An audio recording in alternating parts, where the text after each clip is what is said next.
Hey everyone, it's Joe again, and I have story time for you today. Okay, I have to tell you some exciting adventures I've had in the last day or so. Today is Monday as I record this, and yesterday, Sunday, I went to the flea market to do some crate digging, hoping to find some cool vinyl. And I did find some great stuff that I can't wait to show you. Kind of a small pile, but really good quality on this. But really, why I wanted to make this video was because I met some of the most insane record sellers I've ever met since I've been crawling the crates. And this is a good example if you're, new to vinyl and you're just starting to build your collection. If you want to know the kind of sellers you sometimes will run into at yard sales or flea markets, okay? I will run through my day here. And again, the reason I wanted to go yesterday is because um, I typically work Sundays, but through a schedule switch that is now ending, I have had my Sundays off until recently. And yesterday was the last Sunday I'm going to have off for the foreseeable future. And we have two flea markets in the area where I live. And one of them is open Saturday and Sunday, and one of them is open Sunday only. And the Sunday only flea market tends to be where I have the best luck. So I thought I better go this week. I don't know when I'll be able to go again. So I got there and I'm walking around, and it's a pretty big place. It can exhaust you to walk around and see the whole thing. And so I'm walking around and I don't get very far in. 4 or 5 tables in, I see a milk crate with some records in it. And I say, okay, good. First stop. And that's when I met record dealer type number one of the three main types. And this is the guy who thinks like this: antiques are old. Antiques are valuable.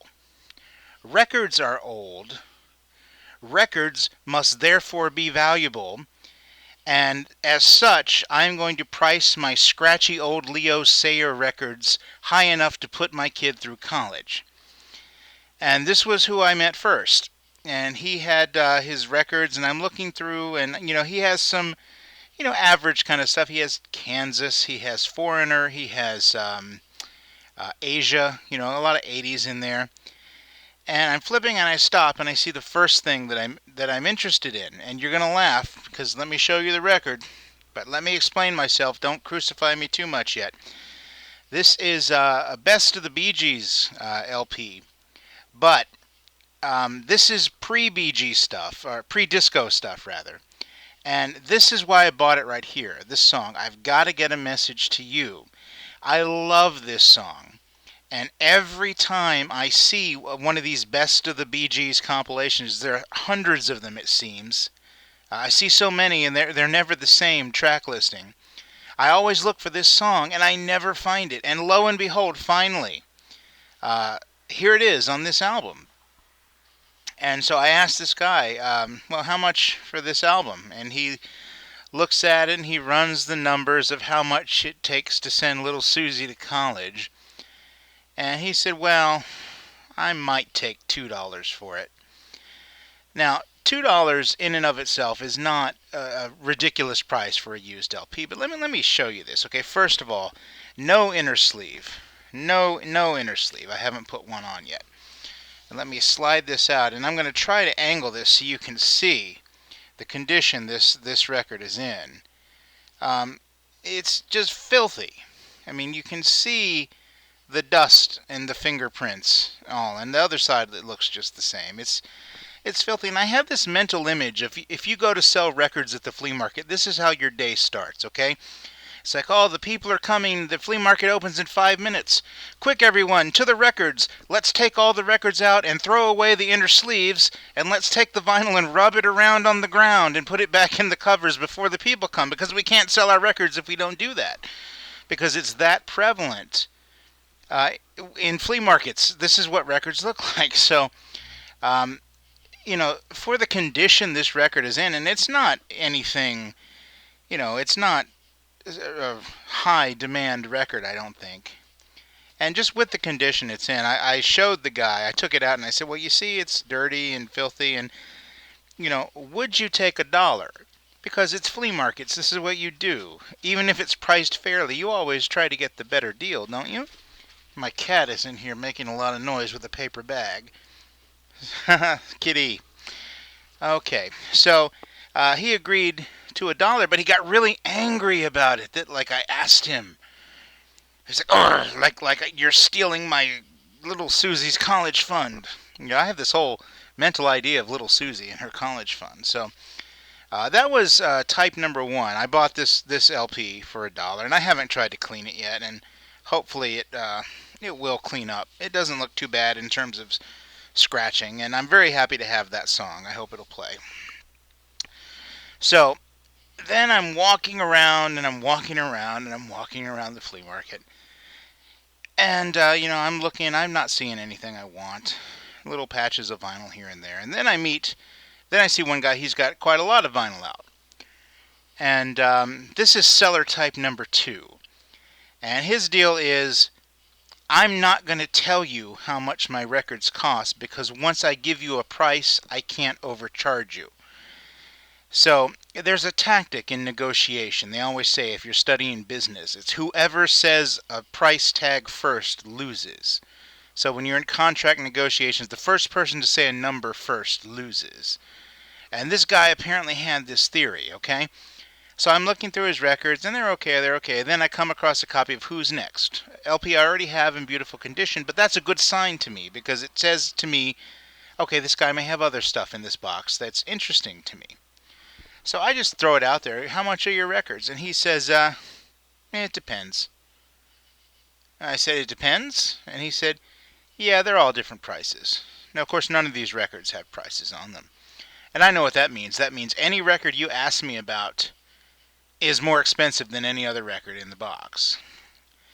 So I kind of look, and I come across later in the box, he has some Beatles, he has some Stones, he has some Frank Zappa, some good stuff. I mean, stuff that I would be into. And actually one Stones album in particular I'd like to find, which is the Let It Bleed album, which is a favorite from years ago for me. And I said, well, can you give me an idea of a range of prices, for the record? I'm thinking, are we talking about they're between 50 cents and $5, or they're between $5 and $20? What does that mean, a price range? I need more specifics than that. And he says, well, they're just all different prices. And I said, all right. And now I'm getting angry because he won't answer the question. And so then I notice he has some 45s, and I look through, and he's got the same kind of stuff. He's got some very common stuff. He has some nice Stones and Beatles and whatnot. And I say, 45, same deal? He says, yeah, they're all different prices. I said, okay, thank you, and I walk away. So I didn't even get a price on what he was asking. But he had a few Beatles LPs. Some I had in my old collection, like Beatles 65 and some others. Something New. What's that album? Something New, the Beatles, I think it's called. So I got a little irritated with that because just answer the question. You must have some idea how much you want. And then, oh, my friends, if you've stayed with me this long in the story, now your patience is going to be rewarded because now I am leaving the flea market and I haven't found anything else that I wanted.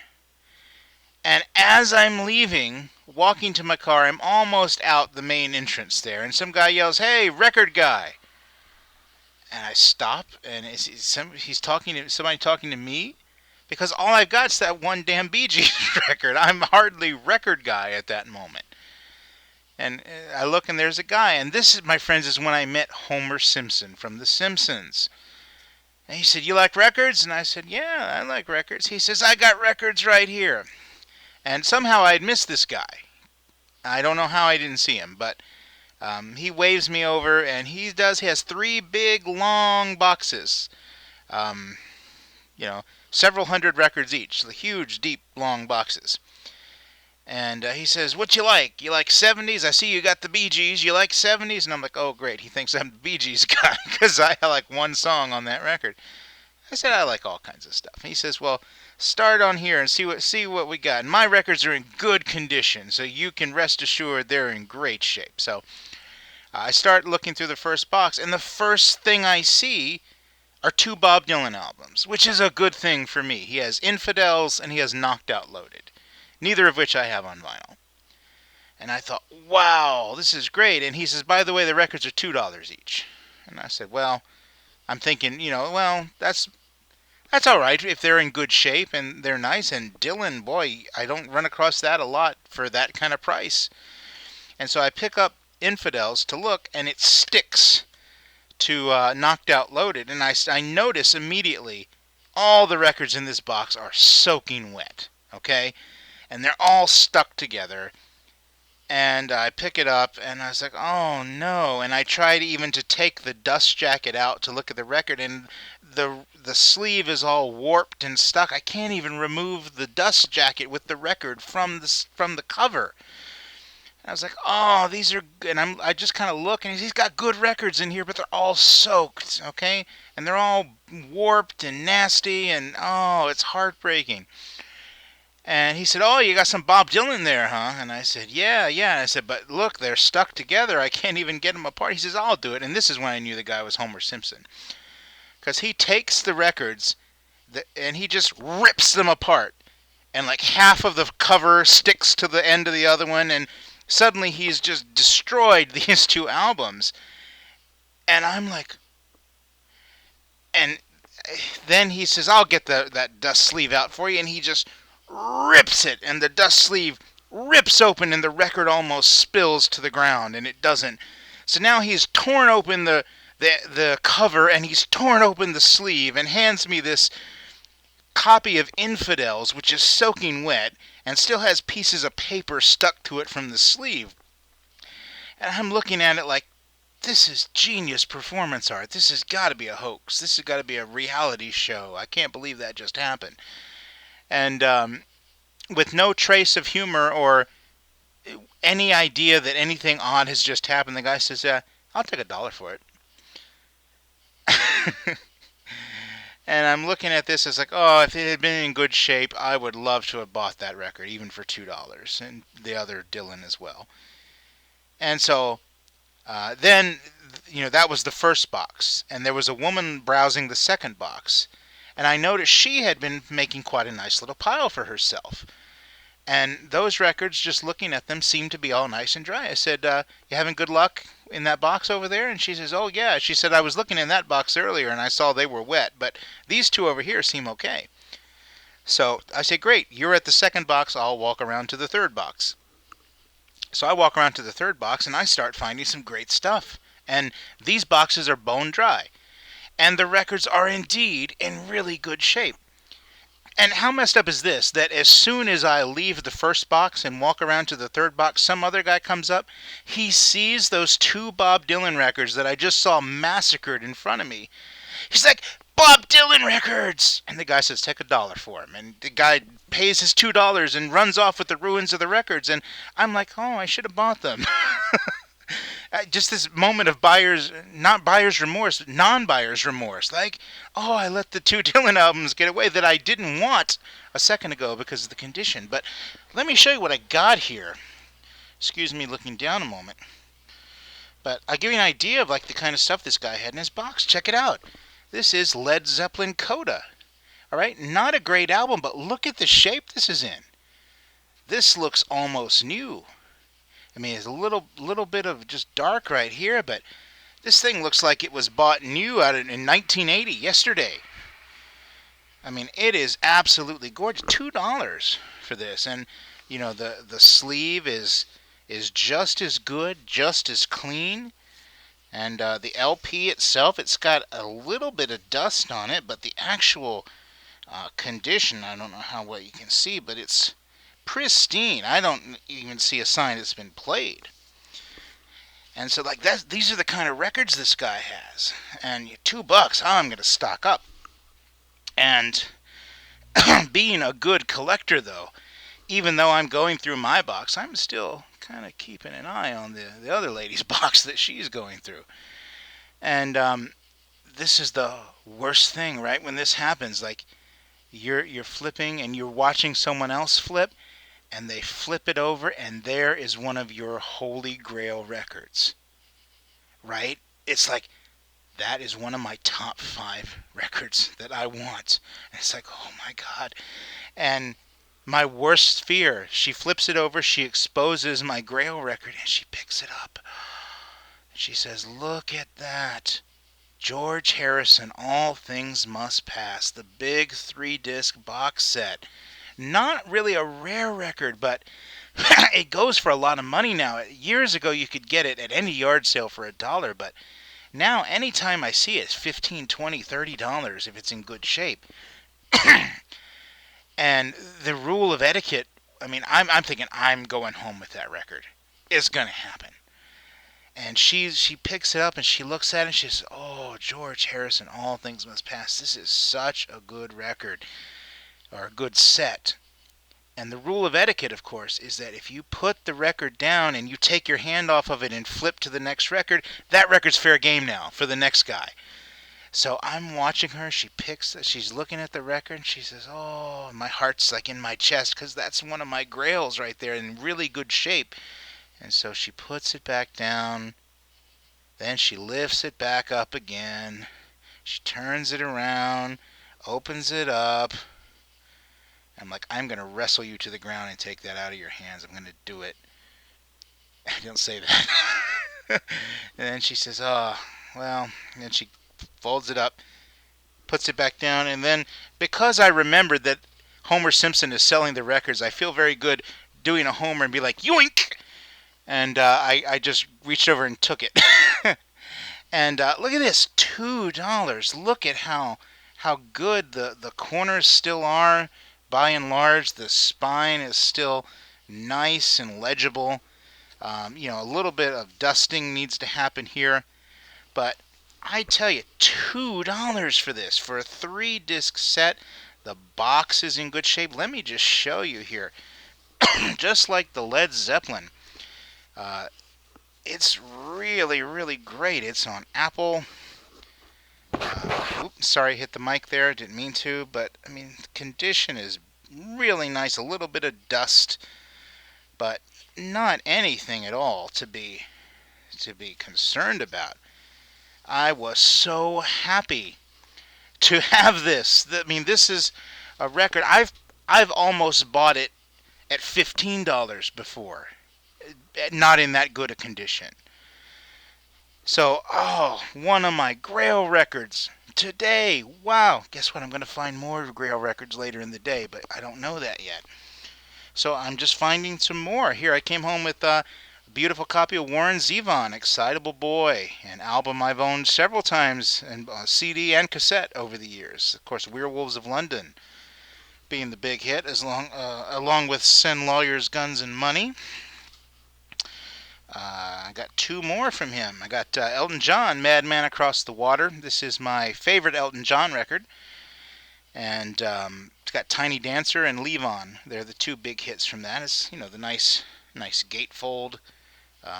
Cover is not in as good a condition as the actual record is. Whoops.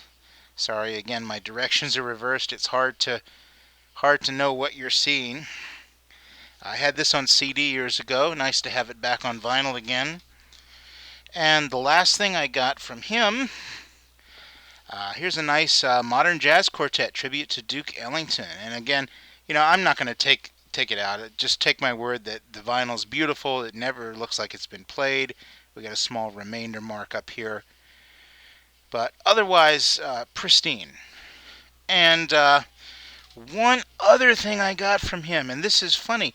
If you watched my video a few days ago, I talked about the most interesting album I have, which was a copy of Jesus Christ Superstar. And again, the album itself is not what makes it special. There's a whole story behind this particular copy that makes it so interesting. You can watch my old video if you haven't done that. Number 9, I think it was.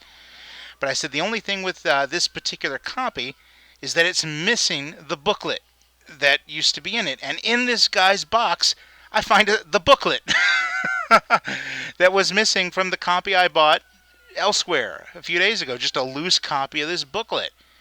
And so I just slide this onto my stack. I don't know, maybe he'll charge me for it, maybe he won't. He didn't. So now I can add this to the Great copy I found a few days ago, and now I have the full thing again, and no charge for that. So, wonderful. Some sirens outside. I hope they're not bothering you too much.